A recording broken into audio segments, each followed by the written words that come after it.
Okay, who's ready for pumpkin pie? I know I am. So I'm going to take my 0-bite, 0-point crustless pumpkin pie and turn it into these mini pies with a surprise ingredient. Now this is an experiment, so you'll just have to tune in to see how it turns out.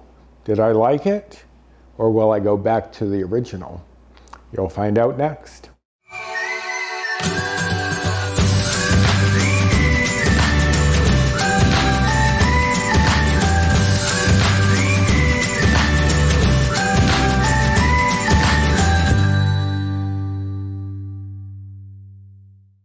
Hello and welcome to my kitchen. My name is Roy. I am a home cook and amateur baker, and I am here on this channel sharing recipes that have helped me to lose over 125 pounds, whether those recipes are mine or someone else's. Now today will be one of mine. It is for my light pumpkin pie, one of my favorites. I absolutely love pumpkin pie, and I knew when I started this weight loss journey I was going to have those things that I really enjoyed and find some way of incorporating them. So this is my take on, I know there are other pumpkin pies out there for 0 bites. This one is 0 bites for 4 to 6 servings. If you ate the entire pie, it would be 1 bite. I don't recommend it, but you could. But today I'm actually going to do a little experiment right on camera. I have not done this before. I have made the pie before, but I haven't made it this way. I'm doing a little experiment. But first, we're going to mix together all of the ingredients, and that part stays the same. I'll discuss the differences that I'm doing in just a moment. But let me go over the ingredients that we have. I have one 15-ounce can of pumpkin puree, or pure pumpkin it might say on the can. You just don't want pumpkin pie mix or pumpkin pie filling. That already has sweeteners and spices and things added into it. You do not want that. You want 100% pure pumpkin, or it may say pumpkin puree, or if you really felt adventurous, you could make your own pumpkin puree at home. I am seldom that adventurous, so I'm sticking with the can. Although I have noticed canned pumpkin is getting a little difficult to find. So stock up when you do find it. We also have 1/3 cup of brown sugar replacement. I'm using Swerve, which is a 1-to-1 replacement for sugar.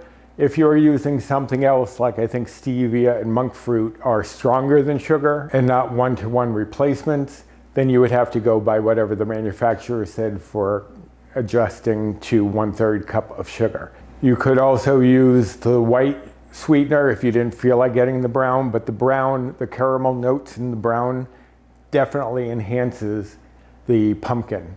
We have 3 eggs, 1/2 cup of almond milk. I have this at room temperature, and the eggs are also at room temperature. We have some nutmeg. You just need a dash of nutmeg. So I'm just gonna show you, I'm just gonna scrape a little bit. I use fresh nutmeg. If you were to just use the one from the container, you just take out like a little pinch and throw it in. I have a teaspoon of vanilla, 2 teaspoons of cinnamon, and 1 teaspoon of pumpkin pie spice. And if you don't have pumpkin pie spice on hand or you don't want to buy it, I just did a tutorial on Monday on holiday spice mixes, holiday spice blends. So I did pumpkin spice, poultry seasoning, apple pie spice, and gingerbread spice. So if you need pumpkin spice, you can go there and make your own. I will link that down below, and actually I'll put a card up here as well in case you want to go see that. All right, so let me open up the can of pumpkin and get things started, and I will be right back. Okay, so this pumpkin pie mix comes together very quickly, very easily. You're pretty much just gonna dump everything in together. But when I do put in the eggs, I do like to break them up a little bit first. So make sure that those yolks get incorporated. And I'll usually mix that in just because eggs are kind of reluctant, even though these are at room temperature. they can be a little reluctant to incorporate. So I usually like to put those in first, but you could just dump everything in and use an electric mixer. I've gone old school, trying to work my muscles, I guess, and I'm using a whisk because it's really that easy to come together.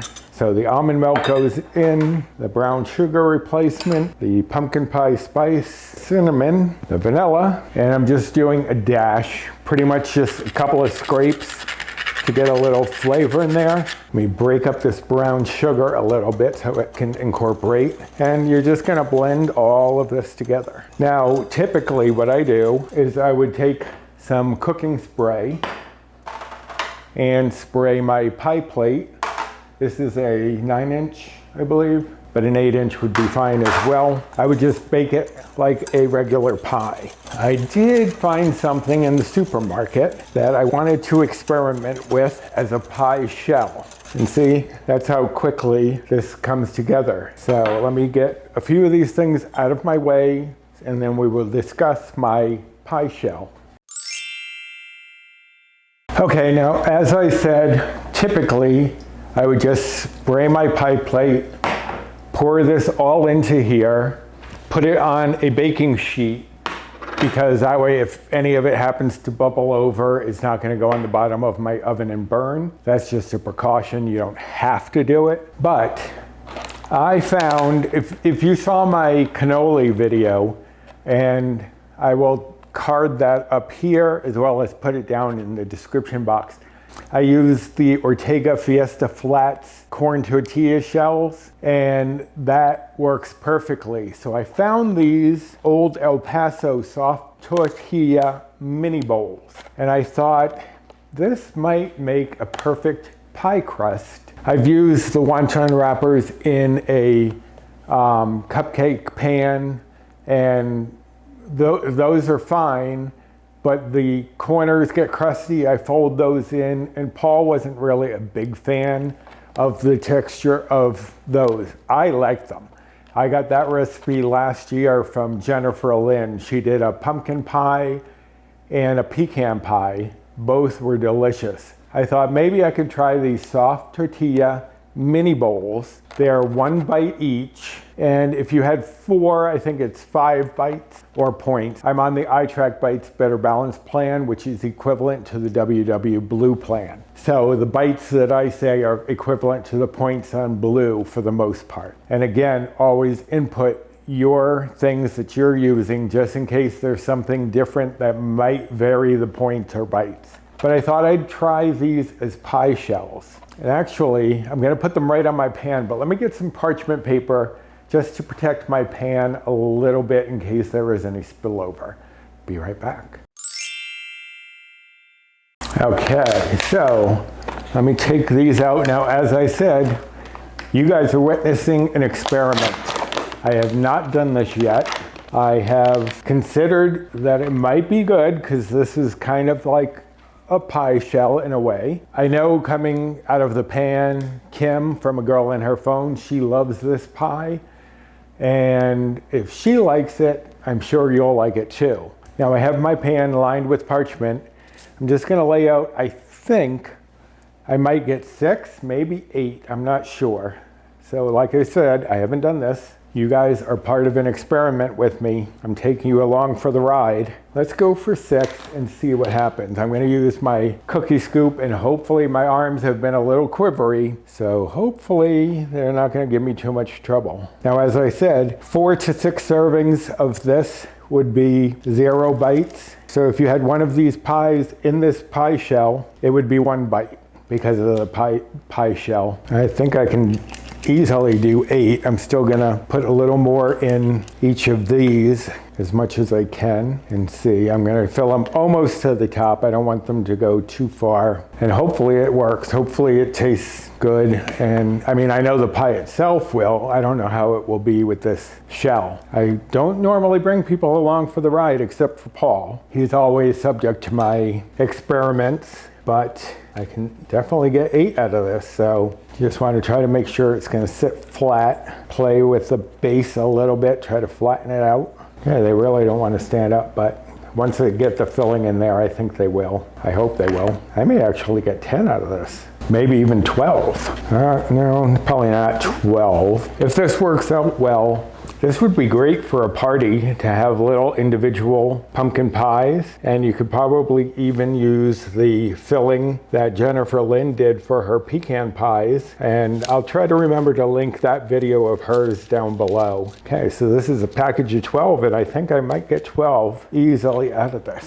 Okay, it's gonna give you more servings than I expected. But again, just because there are more servings, the bites are still gonna be 1 because of the tortilla shell. The filling itself is 0, at least on the blue and I Track Bites Better Balance plan. Get as much of this filling out as I can. I don't want any of it to go to waste. And fill these 2 oddly shaped ones a little bit more. So for the actual pie, if you did it in the pie pan, I have the oven preheated to 400 degrees Fahrenheit, and you would put this in for about 15 minutes, then turn down the oven to 375 and cook it for another 30 to 40 minutes until it gets a little crusty looking and looks dried. That way you know it's set. With these, because this is an experiment, I'm not sure how that'll work. I'm gonna still start it off at 400. I'm still gonna do the 15 minutes, but I will let you know how long it actually takes for them to be done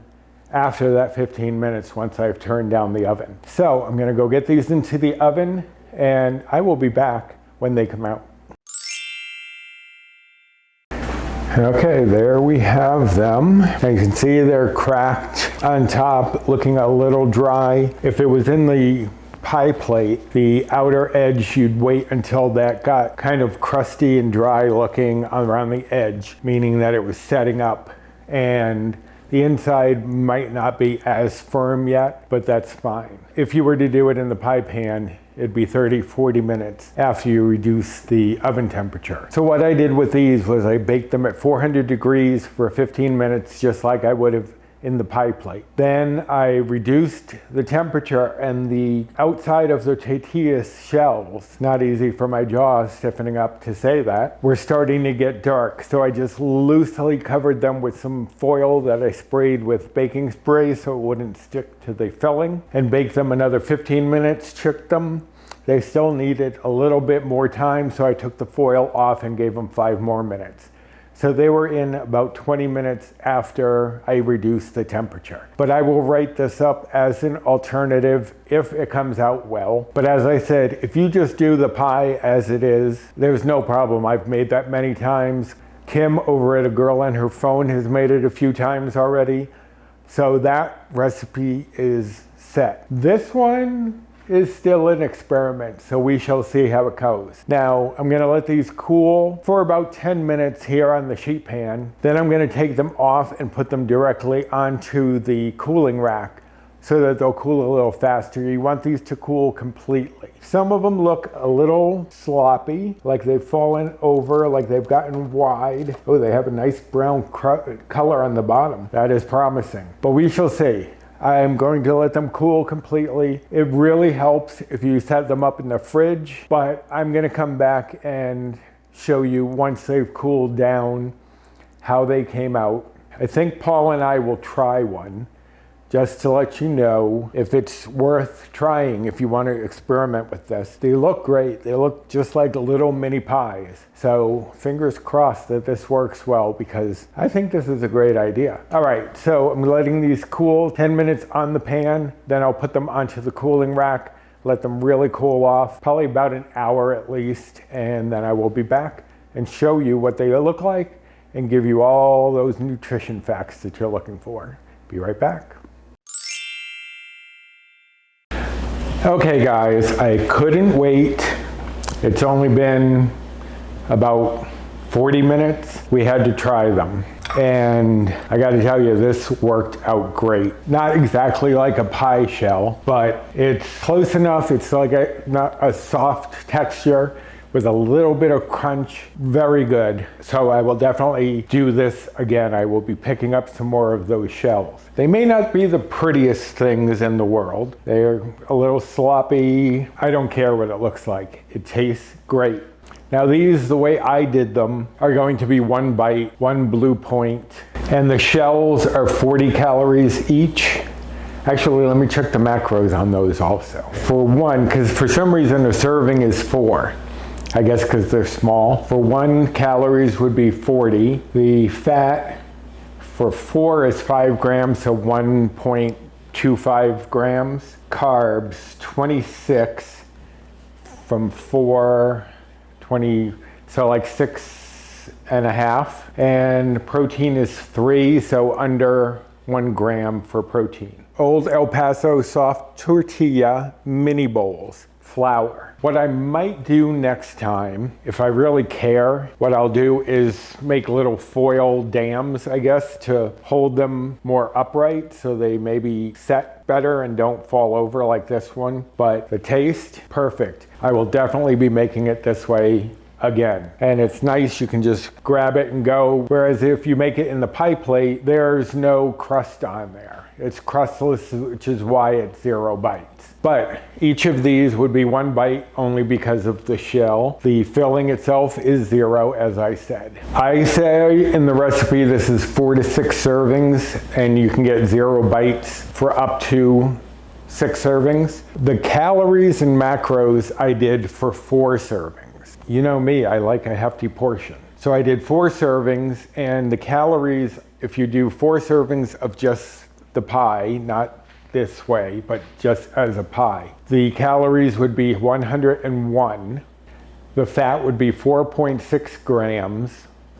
The carbs would be 25.5 grams. And the protein would be 6 grams. And that's for making a serving of 4. If you made 6, you'd have to adjust that, but it'd obviously be lower than 100 calories. But I like a nice portion. I can't be satisfied with just little tastes of things. Although this one is very tasty. So I hope that you will give this recipe a try. It is definitely worth it.